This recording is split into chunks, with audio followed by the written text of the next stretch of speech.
Hi, welcome to another session of Torah Thoughts, number 31, and we hope to give over something important to you, and so that you can enjoy and even refer to the source material which is given in the Bible in the recording.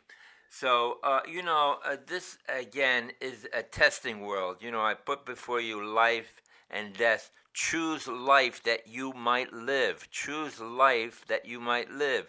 And that life is talking about the next world. Now, the Bible, the 5 books of Moses, was given to the Jewish people.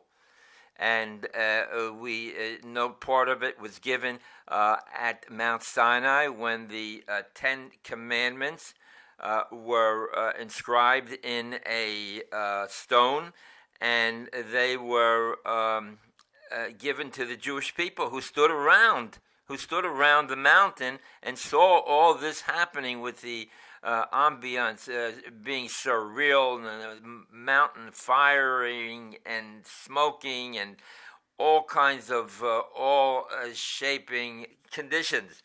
And this is what the Jews said, that we could not stand listening to the commandments because it was so mind-boggling. And they, in Exodus chapter 20, verse 17, spoke to Moses and said, "You listen to the commandments and then give it over to us, because we are just unable to stand in front of the voice of God."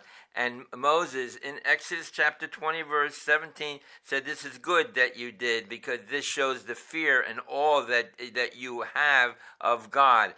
And another place where it uses the word nisayon, or testing, is in Deuteronomy chapter 13, verse 5.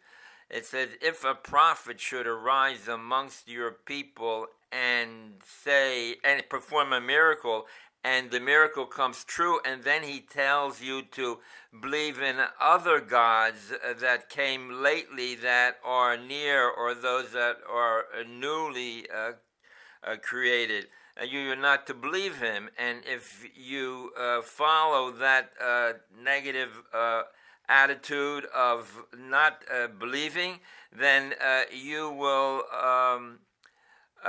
have passed the test, because that sentence says it is a test. You should not believe."